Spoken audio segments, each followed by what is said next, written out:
Hello, everyone, once again. Thank you for your time and for joining us today. I'm Anya Verkovskaya, and I welcome you. If you have questions during this presentation, please write your questions in the chat. We will have a question and answer session at the end, and I will respond to all questions. If I don't get to answer some of your questions at the end, because we are going to run out of time, I will surely follow up with you by email. Thank you. Now let me allow me to present Irina Suslova, who will say a few words.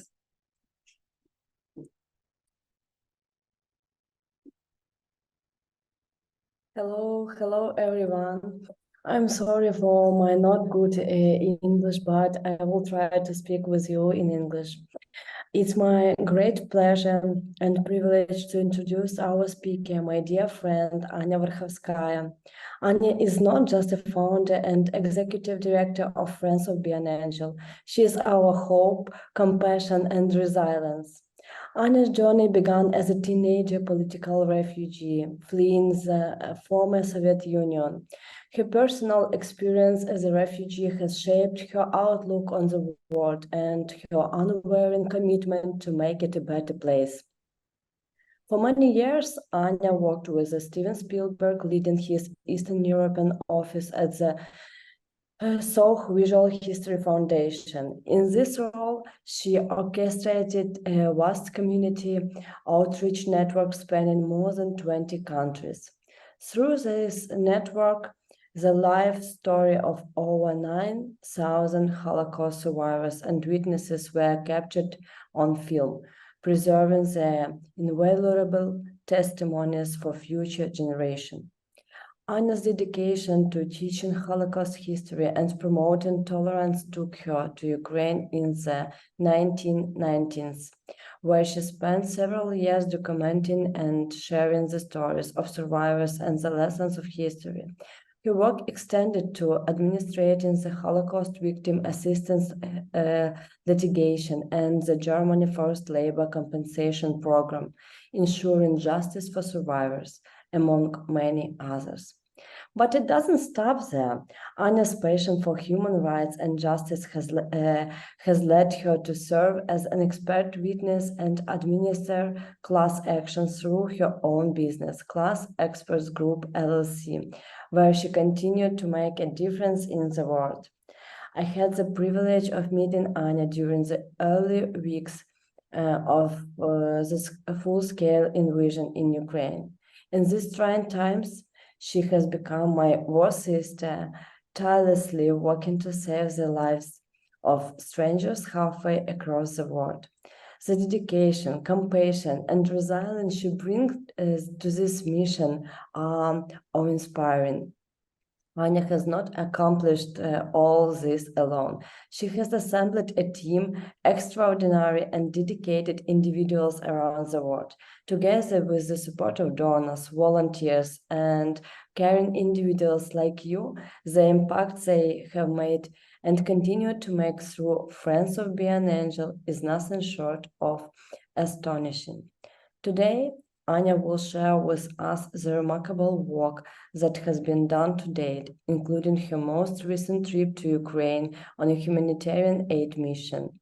Her report will provide us with valuable insight into ongoing efforts to make a difference in the lives of those affected by conflict and hardship in Ukraine. Please join me welcome Anya Verkhovskaya, and I'm really very appreciative that that woman become in my life after full-scale invasion become. Thank you, Anya. Thank you, Irina. Thank you for staying up until midnight to introduce me and for your kind words. And now please allow me to make one more introduction next.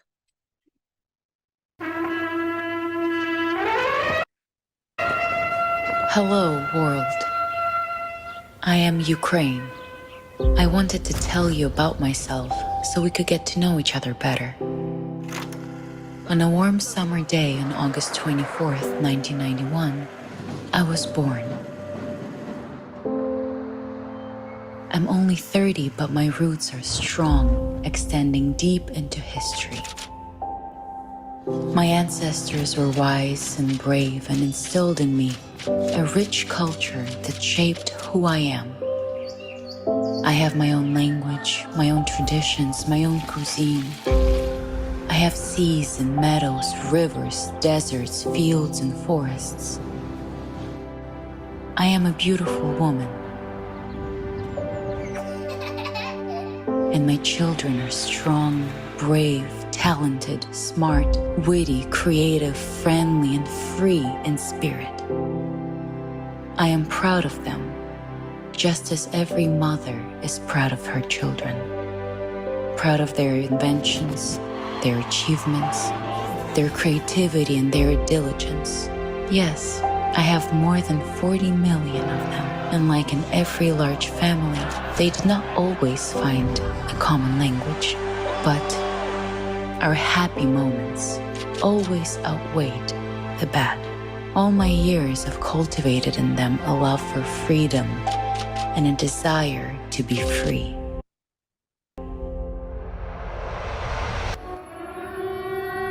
But now, war has fallen on my family. Forces are trying to destroy me and my children's freedom, to crush it forever. As in past generations, we faced severe trials. Dark times have fallen upon us again, and my children are forced to protect us, their homes and their families, which they do skillfully despite the difficulties, because we are a real family, united together, supporting each other with our bravery and strength. Today, we fight, but we're not afraid. That's not how we were raised. We will stand, I know it. My wounds will heal, and my children will live peaceful lives once more. My name is Ukraine, and I thank you, world, for your support. We will persevere, and when this is all behind us, I'll invite you for a visit. See you soon.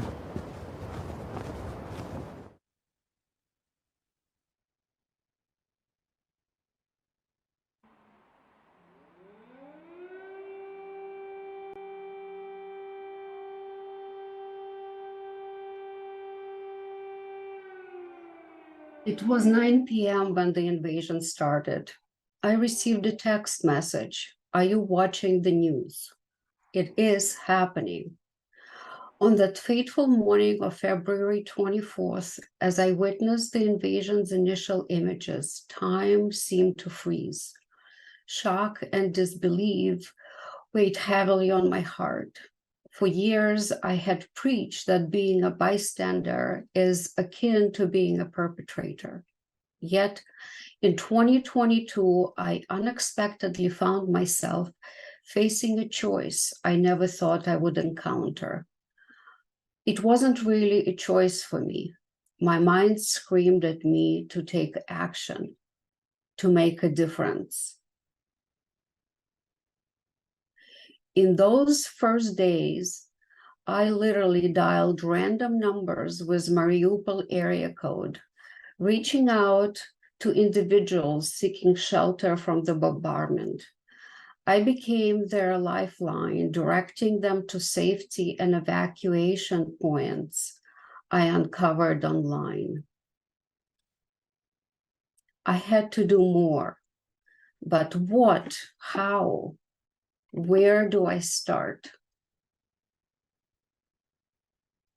Today marks the 607th day of the war, 607 days of our humanitarian efforts. Where are we now? With the unwavering support of countless volunteers, I found Friends of Be an Angel. Joining forces with Andreas Tolke, the director of Be an Angel, who has been helping refugees from war zones since 2015 in Germany. In the course of this journey, I connected with my war sister, Irina Suslova, who at the time was leading the Women's Movement for the Future, an organization that comprises of more than 200,000 Ukrainian women. Their expertise and on-the-ground administration and coordination has been invaluable. I had the privilege of meeting and becoming close friends with Dr. Douglas Davis, a member of the Rotary Club and the Ukrainian Medical Association of North America. His contributions, including substantial medical aid from the US, have been invaluable. These are just a few names among many others who have played a crucial role. Without the collective effort and dedication of every individual involved, none of this progress would have been possible. As of day 607, our statistics speak for itself. Our network and our team successfully evacuated over 18,000 civilians from frontline regions. We delivered and distributed humanitarian aid amounting to close to 5,000 tons, valued at more than $62 million. During the cold winter months of 2022, we delivered over 1,700 generators to hospital, orphanages, communities, and displaced persons camps. We formed alliances and partnerships with over 70 organizations, solidifying our position as a prominent and trustful name in the humanitarian NGO space. Our organization is dedicated to 6 distinct focus areas: evacuation and rescue operation, where we prioritize and safe evacuation and rescue of individuals in crisis situations; humanitarian aid operations, where we provide essential humanitarian aid to those in need; evacuation of families who have children with rare diseases; children's mental health program; Sister City program, where we foster partnership and collaboration between Sister City of Milwaukee and the Sister City of Irpin; and facial reconstruction program, where we offer specialized medical care aimed at facial reconstruction, restoring the dignity and identity of individuals affected by trauma.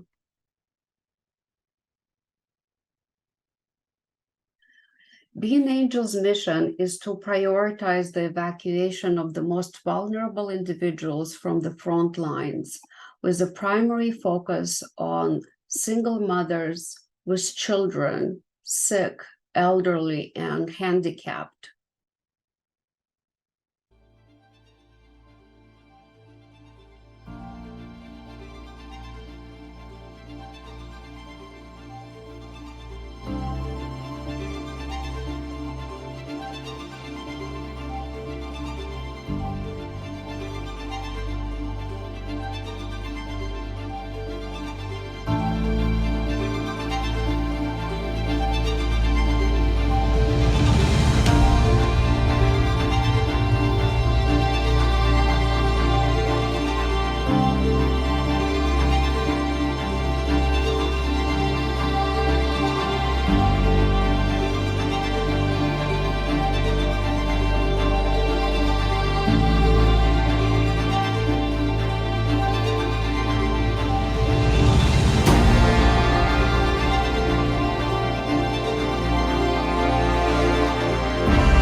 That video was a video showing an evacuation from the city of Mykolaiv, which was an embattled city during the spring and summer months of 2022.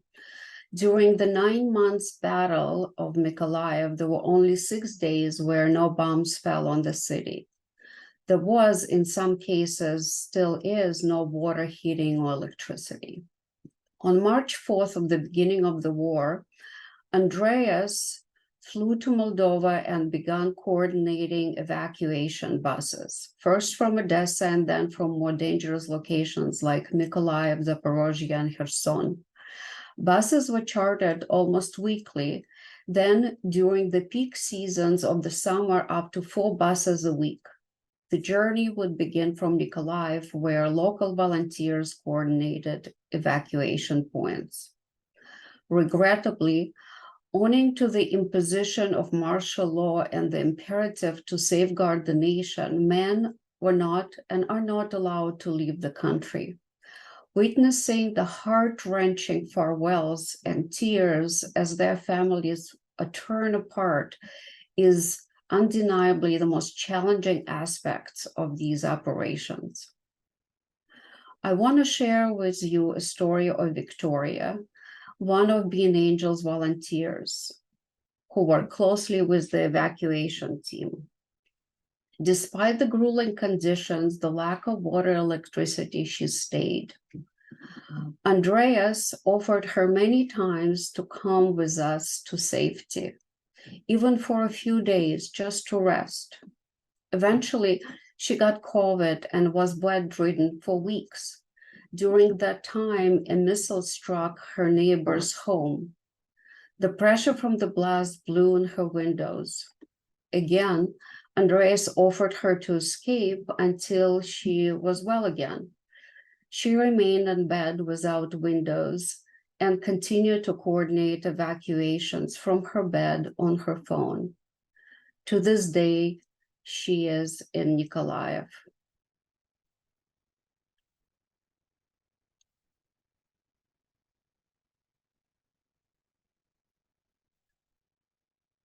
Moving to our humanitarian aid focus of the organization, I want to share with you that thanks to the unwavering dedication of our team, $2 million worth of donations was translated into a staggering $62 million worth of in-kind donation. This equates to over $30 of in-kind donations for every dollar contributed. Collaborating with the Women's Movement for the Future, we successfully established a transparent, corruption-free, point-to-point humanitarian aid distribution system to reach those in need, with a strong emphasis on frontline communities. David Oliver is a dear friend and a Ukrainian chaplain volunteering with Friends of Being Angel, delivering humanitarian aid and evacuating from the most dangerous zones. His unique role involves accessing frontline regions where few others can go. He conducts burials and ceremonies for civilians in these conflict-ridden areas. In order to safely transport humanitarian aid, he goes to great lengths. Amidst extreme danger, he deploys a drone at night to scout the roads ahead for potential enemy forces. After identifying safe routes, he embarks on his mission, driving with his lights off at night and utilizing night vision goggles for guidance.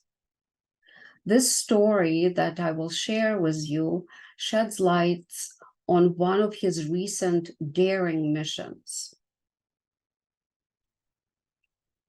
On June 6 this year, the Russian Federation forces destroyed the Kharkova Dam upstream of Kherson. That resulted in catastrophic flooding of 230 square miles of land and forceful evacuation of 40,000 people. This river acted as a natural front line between Ukrainian and Russian forces, making the region still extremely dangerous for any humanitarian aid operations. That did not stop David. On the day of the disaster, I got a call. Anya, I need a boat and a lot of diesel. He drove there to evacuate trapped and stranded civilians, delivering aid under shelling and sniper fire.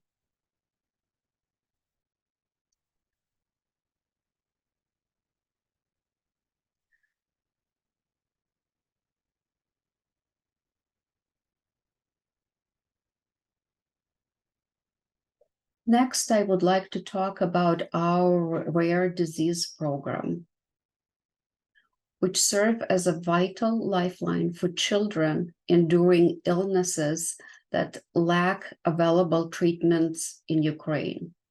One of our primary focuses within this program is addressing children who have spinal muscular atrophy, or SMA, a genetic disease that leads to muscle weakness and respiratory difficulties. For infants suffering from SMA, the mortality rate exceeds 80% without treatment. The necessary medication to treat SMA is not accessible in Ukraine, making evacuations to the European Union or the US their only hope for survival. The cost of the treatment course is more than $2 million per one child. Alexander's story is like the stories of many other children whom we work with. His evacuation was one of the most recent cases, and it was initiated about 8 months ago when his mother reached out explaining her son's diagnosis, SMA. We adhere to our principles of not leaving anyone behind. Immediate preparation for his evacuation commenced because time is critical in such cases. Each moment, each hour is of the essence to obtain the necessary medication, as these children progressively lose control of their emotion and functions. Medical evacuations are intricate operations that demand the combined effort of a vast network. Raising a child takes a village, and saving one takes a community. It involves teams of medical professionals, nurses, logistics experts, legal advisors, housing coordinators, transportation specialists, volunteers, immigration experts, and many more. Coordinating the rescue of each child requires a team of dozens of dedicated individuals and entails thousands of hours of effort per child. But what does this effort mean for Alexander? Within months of receiving treatment, he achieved the incredible milestone of being able to stand. With intense physical therapy, his prognosis is now promising, pointing towards a long and productive life ahead.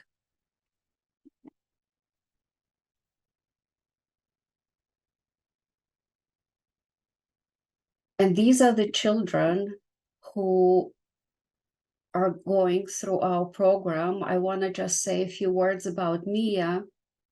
Mia is a unique child who's waiting for her documents to come to the United States. And the reason she is unique is because her mother, after giving birth to Mia, was also diagnosed with SMA.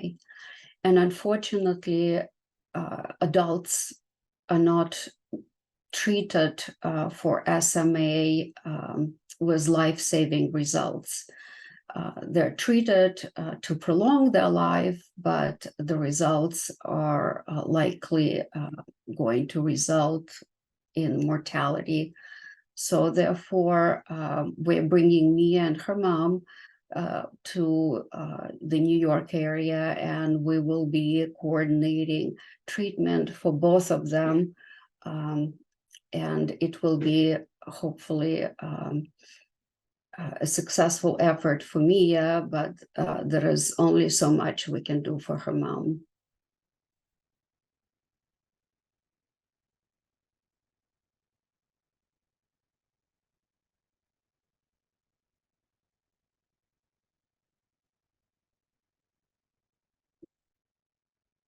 And I just want to say a few words about Victoria. Victoria is actually turning 2 tomorrow, and the medication that she needs to receive can only be administered until she's 2 years old. And as we speak today, Victoria is in the hospital in California receiving her life-saving medicine. It was a nerve-wracking journey because we had very little time to get everything done to save her. And together with our wonderful and amazing volunteers, we were able to work with our partners in California to make sure that Victoria receives her medicine.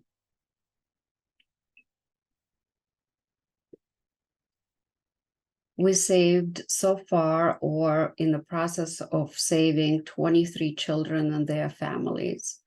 I do want to mention that we lost one boy during the evacuation.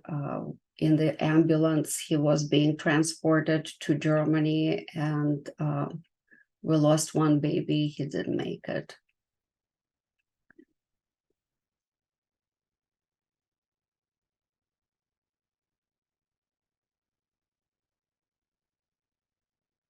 Moving on to our mental health education program. As you can imagine, Ukrainian children are suffering from significant emotional turmoil. Nearly all children have their lives upended, including loss of home, family, and friends. The impact of their psychological growth is devastating. Ты за садиком плачешь, да? Да. Давай выйдем уже. Сейчас выйдем, Маша. Садочек.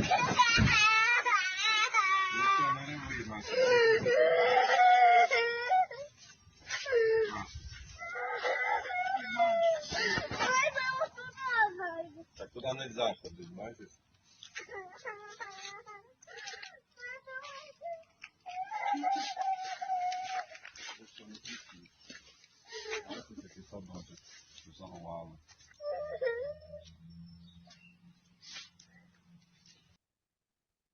Bring Freddy the Dreamweaver is an online educational program for children which teaches social and emotional learning and well-being. Already in use in the United States, the Ukrainian version will provide a way for Ukrainian children to learn about emotions. Freeing Freddy the Dreamweaver is being implemented in Ukraine in cooperation with the Free the Mind Co. that specializes in teaching social emotional skills and tools for greater well-being to children, educators, and families with real sustainable impact in the US. Free the Mind Co. was founded by Kim Feinberg, who is a dear friend of 30 years, who also worked in the area of human rights and was part of the survivors of the show Visual History collection. And she is originally from South Africa. Our goal is to implement our pilot project next year by delivering the social emotional learning program to at least 10,000 Ukrainian children ages 5 to 13.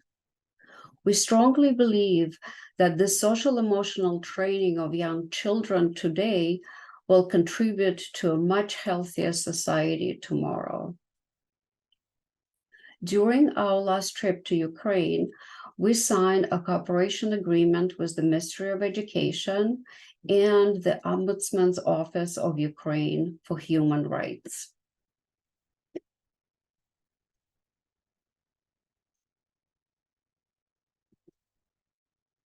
Milwaukee, where Friends of Being Angel are headquartered, is the sister city of Irpin. During our trip to Ukraine, we had an opportunity to visit Mayor Markushin. Irpin holds a very unique place in history, as it is the last city of the front line before crossing the river into Kyiv during the assault on the capital. Notably, the city of Bucha, where tragic events unfolded, is situated just before Irpin. Mayor Markushin made an extraordinary decision to remain with his city during these challenging times. He went above and beyond by personally leading the troops in the battle for Irpin, which ultimately led to the city's liberation and successful pushback against Russian forces. During our visit to Irpin, we organized a Zoom call with Cavalier Johnson, the mayor of Milwaukee, to strengthen the relationship between the two cities and explore ways in which Milwaukee could provide additional support to Irpin. This collaboration has already yielded substantial results, with Advanced Wireless, a Milwaukee-based business, generously donating more than $2 million worth of Wi-Fi equipment to enhance the city's infrastructure, schools, hospitals, and various other essential facilities.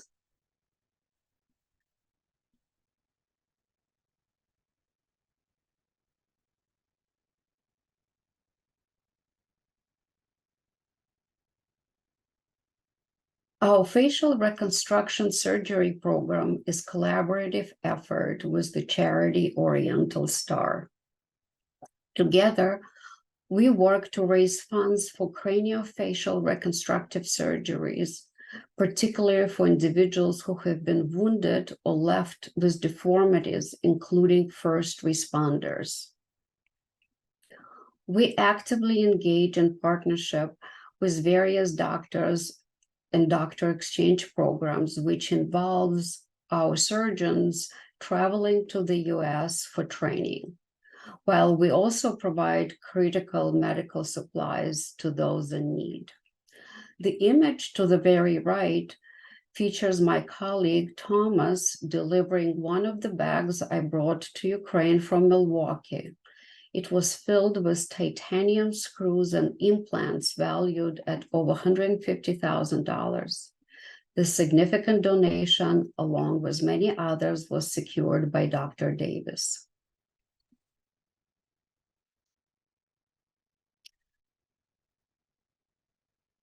Our work stands as a testament to your profound impact. Friends of Being Angel and Being Angel are the channels through which this vital mission flows. And it wouldn't be achievable without the unwavering support and dedication of the donors and volunteers. For those of you who have joined us today or are listening to this recording and have generously made a donation, we extend our heartfelt gratitude. If you are contemplating including Friends of Being Angel in your year-end giving, whether it is a repeat contribution or your first time, and you would like to discuss this further, please don't hesitate to reach out. We will be delighted to meet with you. Your support is absolutely crucial to sustaining our mission and enabling us to continue this vital work.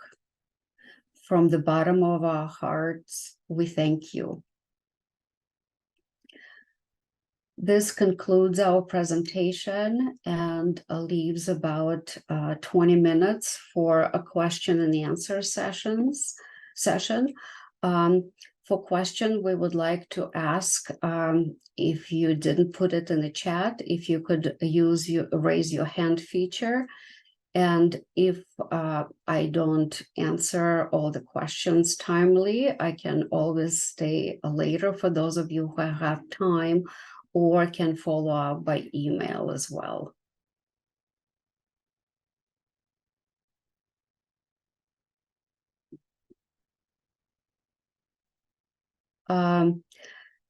I just got a note that chat was disabled. Thomas, if you could enable the chat. Sorry, it's enabled now.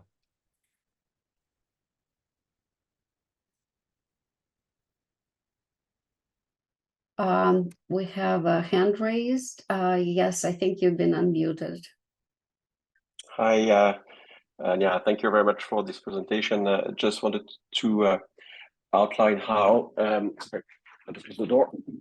Just wanted to highlight how useful your efforts have been for us as very small and grassroots organization. We had the chance to benefit from your generator program, and this has really helped us, and we're continuing actually to get some generators from the warehouse in Kyiv. So I just wanted to thank you for what you've done, and I hope that we're going to be able to work again together this winter, because it's you know, the situation is even worse than last year, so it needs really a lot of help, a lot of funds, and a lot of energy on the ground. So I just want to insist, as a very small partner of yours, how useful finding your organization has been for us, with the fact that you got very you know, very good prices for us for the generators that we bought, and the logistic also. So thank you very much.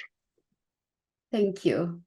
Thank you. And we're looking forward to cooperating with you in the future and preparing for this winter. Absolutely.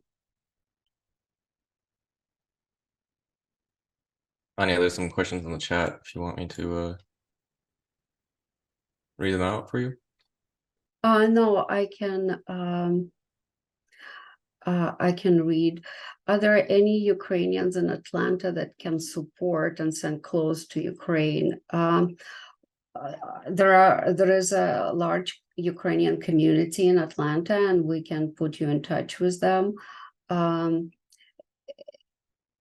I am not sure that it makes economic sense to send clothes from the United States all the way to Ukraine. I think that it would be more economical to use financial support to purchase something in Europe, or even in Ukraine itself, to support refugees, orphanages, and displaced persons. I hope that answers the question.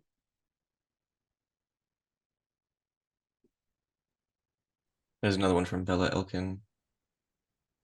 Are you still looking for volunteers to work in Ukraine?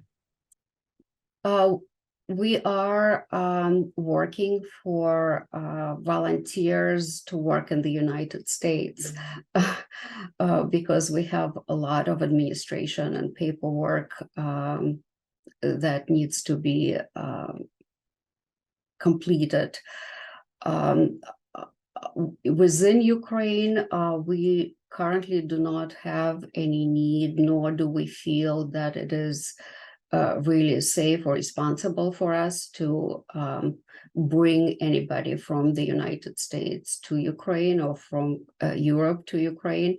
However, if you have friends in Ukraine that would like to join us in volunteering, we are absolutely open and would be happy to be in touch with you about it. With that said, I do want to add that Thomas Humphrey is an exception to the rule, because he did join Friends of Being Angel by going from Germany to Ukraine.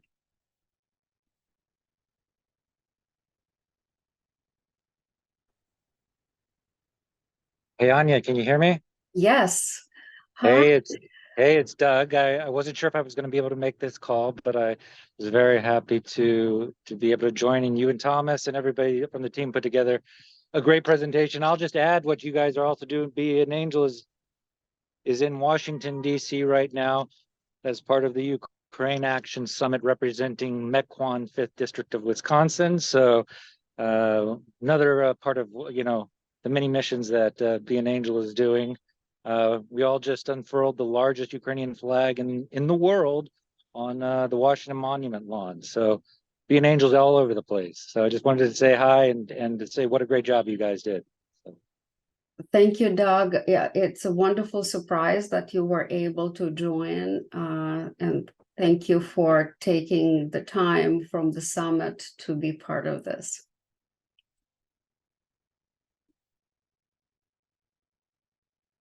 Anya, there's another question in the chat from Adam Carmel.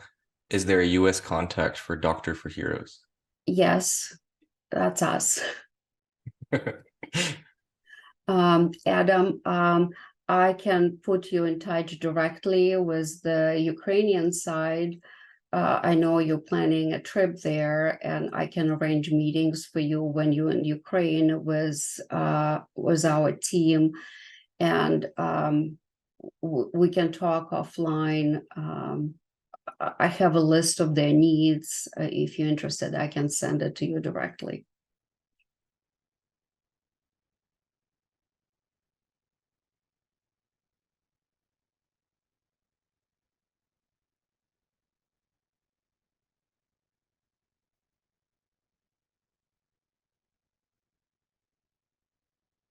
I also see that my colleague Kim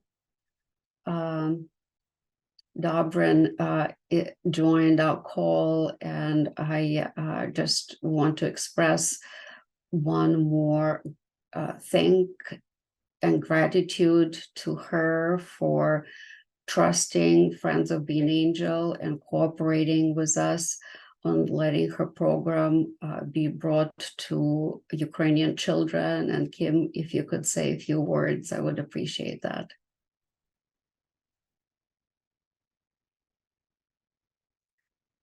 I think, Thomas, you need to unmute Kim.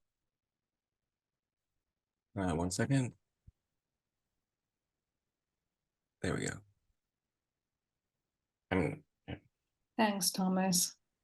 Well, Anya, I've known you for 30 plus years, and you're still doing the most incredible work. It's a humbling experience, and I get emotional. As you know, every time I speak to you, we cry. It is so essential that we help these children, because if we don't help them now, they are going to be set up completely with PTSD and with anxiety and fear issues and mental health issues for the rest of their lives. It is essential, and it's imperative that we do this program, and this is the least that we can do. What these kids are going through every single day, what they are seeing is embedded in their brains, and we need to shift that. And added to that, it's our responsibility as adults to protect them and give them some fun and joy. And through the program, that's what they do. They have fun and they learn and they understand their own internal emotions and how they then can impact the world in a positive way. So thank you for the opportunity. Thank you for helping us navigate it. I know that there are people on here like Andreas and Doug and everyone else who's making this happen. To get us signed off by the Ukrainian government was a blessing. And so thank you. I wish that we could be doing all of this in better times, and it pains me to think what these children and families are going through. Adam, thank you, Kim. Thank you. And I'm sorry to put you on the spot like that. Adam is asking whether it's possible to help pay for the treatment of wounded soldiers. And the answer is yes. We actually have a list of wounded soldiers for which the Star Foundation is currently raising funds, with the story of each soldier and description of what they need. We paid for several surgeries, and just so you know, the range to save someone's ability to function in life varies from $2,000 to $6,000. Those surgeries in Ukraine are not very expensive because most of the services are pro bono. And Adam, I will send you that list. What is your impression of the current situation of the pediatric care in Ukraine? Irina, may I ask you to answer that question? And Thomas, I think we need your help to unmute Irina. She can unmute herself now.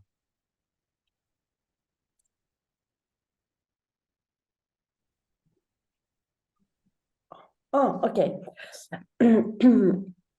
Of course, you know that we have more than 1 million IDP now in Ukraine, and that 20% of our country is occupied. That's why we don't have enough medical institutional, we don't have enough school, enough educational center, and a lot of hospitals and a lot of schools was destroyed. All destroyed and by a Russian soldier, by Russian missiles, bombing in Donetsk region, Zaporizhia region, Kyiv region, in the east part of Ukraine. And of course, probably it's not so good situation. We have a problem with the vaccination campaign during 2 last years. And now I am like, as a representative of Ombudsman to Child Rights Protection, try to work with this topic, and not just with this topic, with a lot of topics which continue, which пов'язані use, I'm sorry, just one second, Anya, которые связаны. Which are connected. Which are connected with children, and unfortunately we can't find some decision, and our government can't find some decision for all of this problem, because now you know that the economical situation is not so good in our country, and we don't have, unfortunately, enough money to rebuild and reconstruction all of this social infrastructure. And that's why a lot of person who evacuated 2 years ago, 1 year ago to Europe can't return to Ukraine, and they must to stay abroad. They must to stay in European country, because they, if they will come to Ukraine, unfortunately, their children wouldn't have good medicine care and offline education.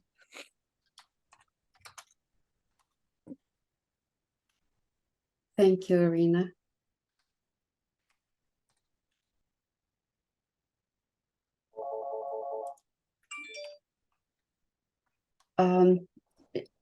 If we don't have any more questions at the time, I would like to ask Andreas, my friend, my colleague, my counterpart, my confidant, to say a few words, please.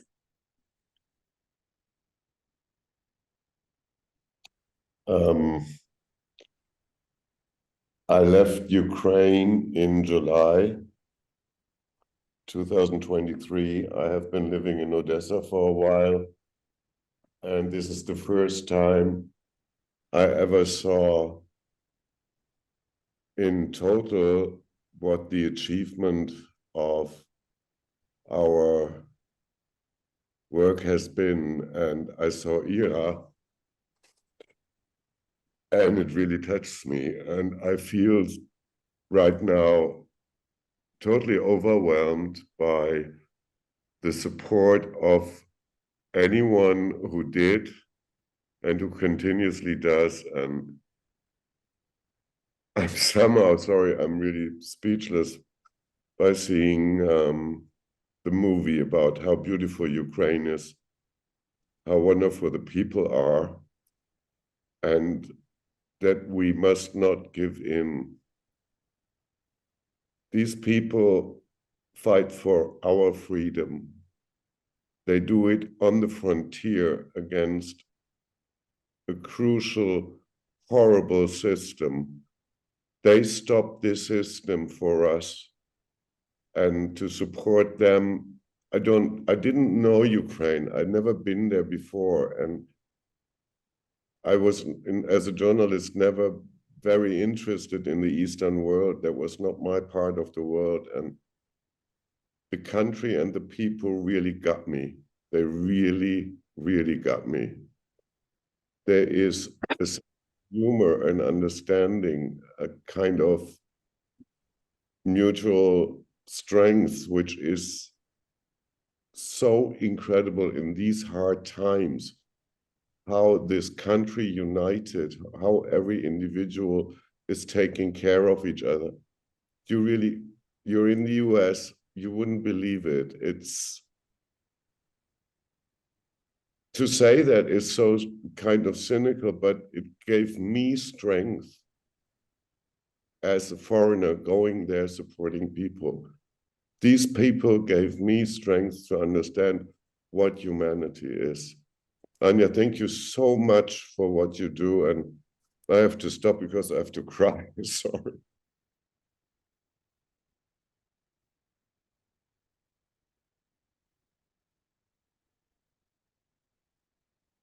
I think it's normally to cry, Andreas. I am crying all the time when I just looked some video about how its full-scale invasion started, and I remember that my father called me and says, Ira, the war started, and it was 4:30 a.m. and I was with my little son. He was just 3 months. 3 months, and it was difficult at the one side, and it will be safe. It will be safety if we will go if we went to another country and we stay near abroad because we understand because we understand that the war will come, because US embassy, another embassy, our friends go away from Ukraine just 1 week before full-scale invasion started. And I understood that I do what I do. I stay in Ukraine. I have a lot of friends now from all over the world, and all these perfect people who don't know us, didn't know us before, and maybe they wouldn't see us never, but they support us. And of course, it's motivated Ukrainian people too, to stay in Ukraine, to do something, to fight for our independence. And of course, we hope and we pray for our victory. And I think that with all of you, with your support, with your assistance, with your help, with your pray, we will do that at the near time. And we just live with this thing. Thank you, everyone, for your support us. And Andreas, I just want to add to what Irina said about crying. I think that in the past 600 some days, Irina and I spoke several thousand times because we speak often many times a day, especially in the very beginning. And there were so many times when we were on the phone with each other, just not knowing how to climb the mountain of work that we had to do. And we just cried our eyes out because we were tired, we didn't sleep enough, we didn't have time to eat or to see our families. And we would let ourselves cry for a few minutes, wipe our tears, and go over our to-do lists.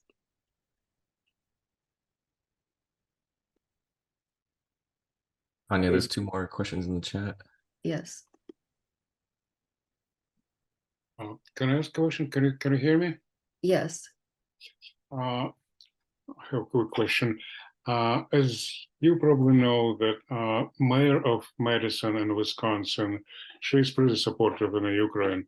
I was wondering, what is the process to make a sister city with one of the Ukraine city in Zaporozhye? We have a lot of people from Zaporozhye who came to Madison. And I was who should start that? Is it they? Whose initiative should be? And I thought if it's going to happen, it might be helpful to get some more fundraising or something for the Ukraine, and especially for Zaporozhye. Absolutely.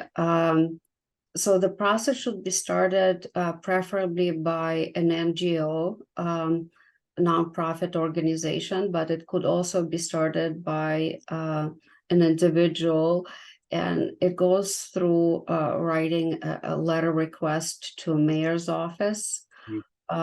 Mayor's office, the Madison council, city council has a sister city committee, and you need to address your request to the sister city committee. And that's how the process starts. And then it takes about 6-7 months to be introduced on the committee as a project, and then the approval process. And then they actually have to pass a legislation by the city council to make the sister city. Is this request supposed to be with some documentation as well to present or something? What kind of? Yes, we can talk offline a little bit more about the process, and or when we can get together and I can walk you through what needs to be done. Thank you.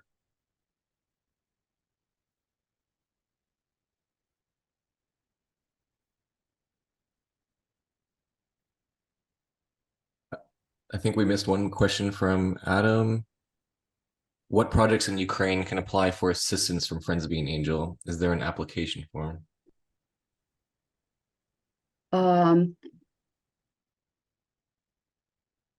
I'm sorry, can you repeat the question? You broke up a little bit. Sorry.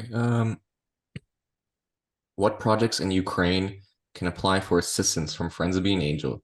And is there an application form? There is no application form. They can just go to our website and write to us. We receive a lot of requests that way, and whatever we can do, if we're able to help, we do that. We receive a lot of evacuation requests. If it's medical evacuation, it's handled in one way.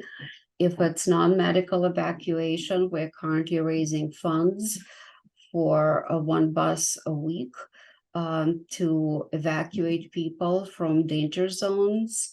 If it's a single woman or an elderly, somebody who requires just medications or food, we usually mail them care packages. And by we, I mean the Women's Movement for the Future, and through our partnership, we send those requests that we receive directly from people to their hub in Lviv, and then from the aid that was received by either us or friends of our organizations or partners, we put together care packages for what they need the most and mail it by mail. And I see that we have a dear friend from Spain, I think, on Alfonso,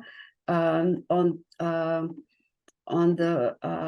the call as well. They've been sending us a lot of, and Roberto Rubio also, They've been sending us a lot of aid that we package together and send to various individuals that require such aid.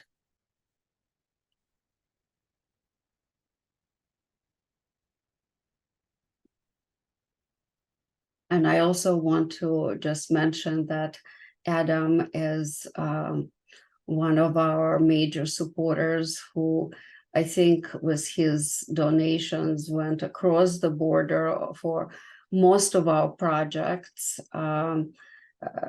helping from ambulances to bringing SMA children to the United States and helping them resettle, to humanitarian aid. And we're very grateful for your support. Adam, hold on. I want you to say a couple of words because you became my friend and my supporter over the past year and a half. So, Thomas, can you unmute Adam? He can unmute himself, I think. Okay. I think I'm unmuted, Anya. Yes, you are. Well, first and foremost, thank you so much for bringing everybody together and telling this story and what you're accomplishing and where you want to go moving forward.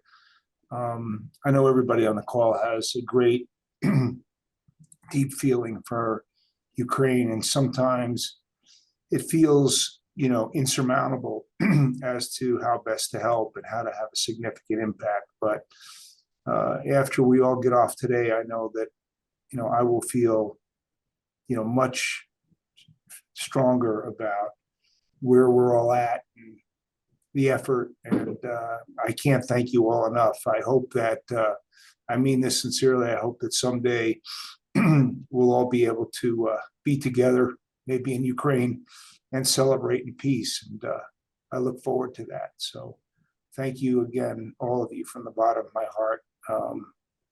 I think Ukraine is a wonderful country, and I hope it, has peace again someday. Thank you, Adam. And my thought was for your next trip to Ukraine, David Oliver, whose story I told you, I was thinking about him as the person to pick you up and bring you to Ukraine. So we can talk when you're ready to go. We can talk about the logistics and the details. And I also wanted to tell you that I've been in touch with Lana, and I'm sorry that she couldn't join us today for some reason. I think she is on the call, Anya. She is? I believe so. But I know that it's probably difficult I see her, it is difficult for her to understand all of this in English, but I know you two will be in touch with each other. So. Yes. Lana, if you're on the call, I will be happy to translate.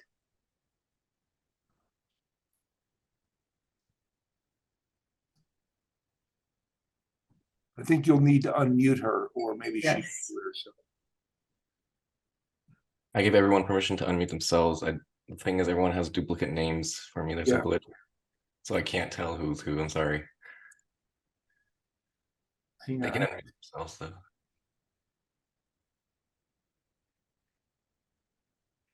Okay, well, we're a little bit past our time. If there are any more comments or questions, let's give just one more minute for the final round of questions or comments. Анюта, я могу что-то сказать? Да, Ланочка, мое солнышко, я тебя переведу. Привет. Я тоже благодарна. Thank you. Thank you very much. Lana is dear friend, and she was helping us distribute humanitarian aid, still is. She is a very dear friend. She's currently in Kyiv, and her son is the age of my son, and he's serving in the army together with her husband, and we've been supporting them as much as we can. And I always think of Lana when I look at my son, and can't even imagine what she's going through. Sorry, I will translate now. Я буду переводить. Я просто хочу сказать, что я очень благодарна всем людям доброй воли, которые помогают как Украине, так и теперь и Израилю.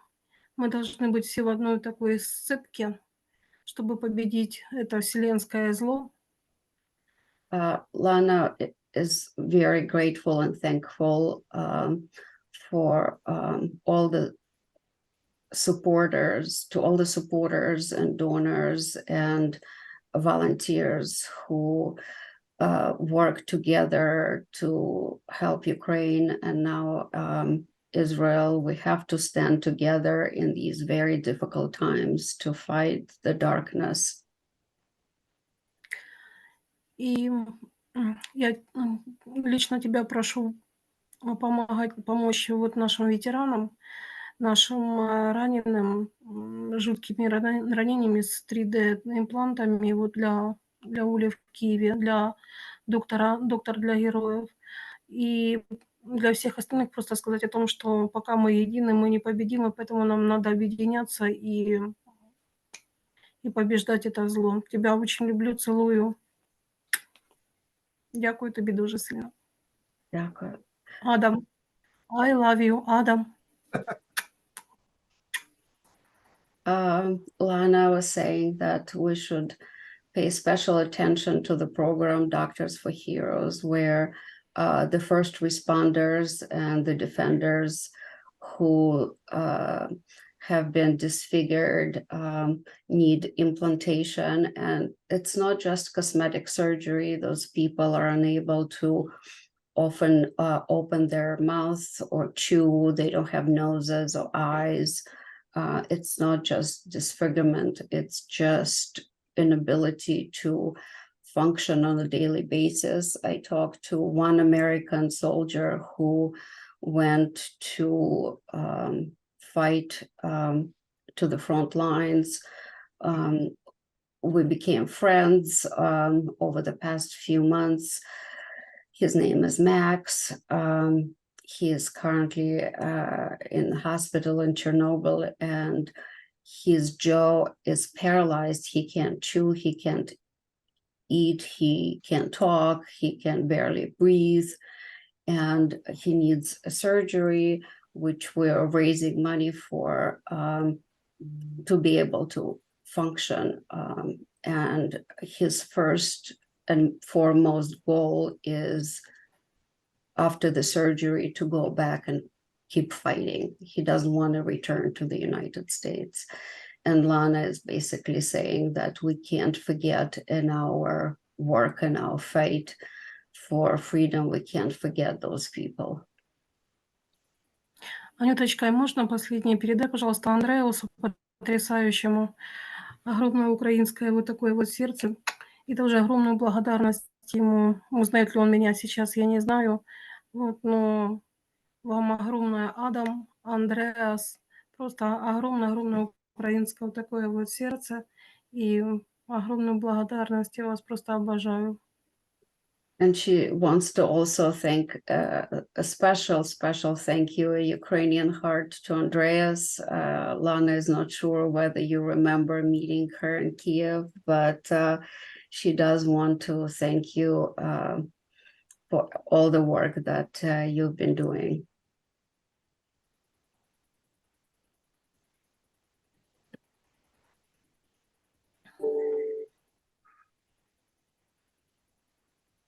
Martin, I know that you've been our amazing supporter. Do you want to say a few words?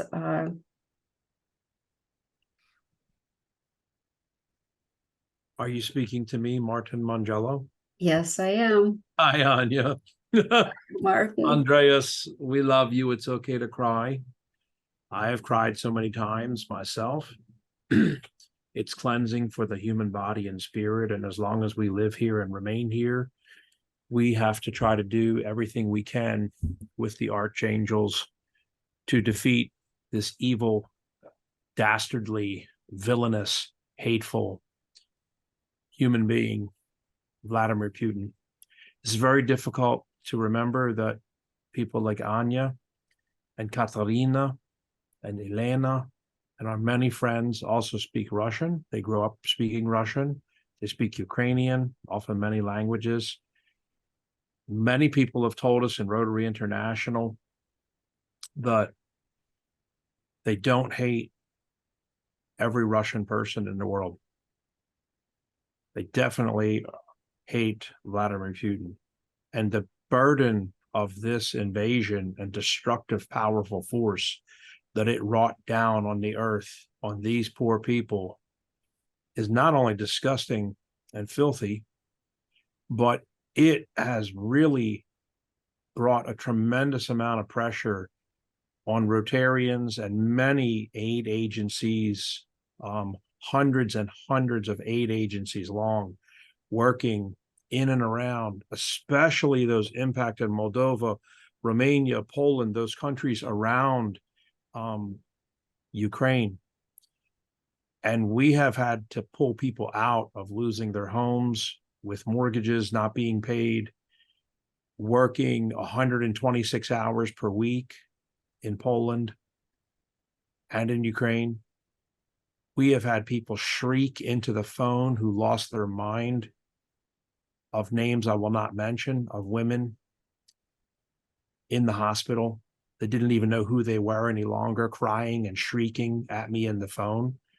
To this day, I still talk to them and say, do you remember like screaming and shrieking at me on the phone, you know, all that, where you lost your mind?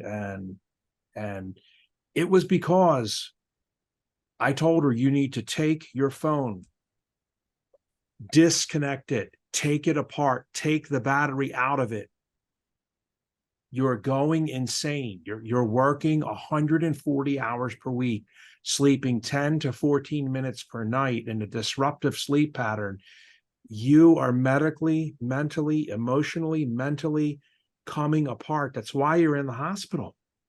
You're in the hospital in another country. You've got to disconnect. You've got to begin to protect yourself. You've got to sleep. You have to eat. You're a very thin young lady. You've got to begin to eat for the strength of your bodice. I don't care if it's apple, bread, something. We've had so many people just come apart, and thank God that lady, who's a very dear friend of mine, is still with us on earth. But we have had a lot of people come apart with mortgages, marriages, just doing humanitarian aid, and near lose their mind, fighting this onslaught. And the safest way to fight it, coming from a 30-year military veteran of the United States military, is to fight it until the death and they find you in a coffin. Because we are never, ever, never, never, ever, never going to give in to this idiot, this slack-jawed idiot. Okay? We're going to do everything that we have in our power, money, until we're broke and bankrupt, to put this person away where he belongs to be. And thank you so much. Thank you. God bless you. Thank you. And thank you for your support. Дякую. Well, if you have any follow-up questions, you can always email us. You know where to find us. And we will continue updating you on the progress of our work. And we thank you one more time.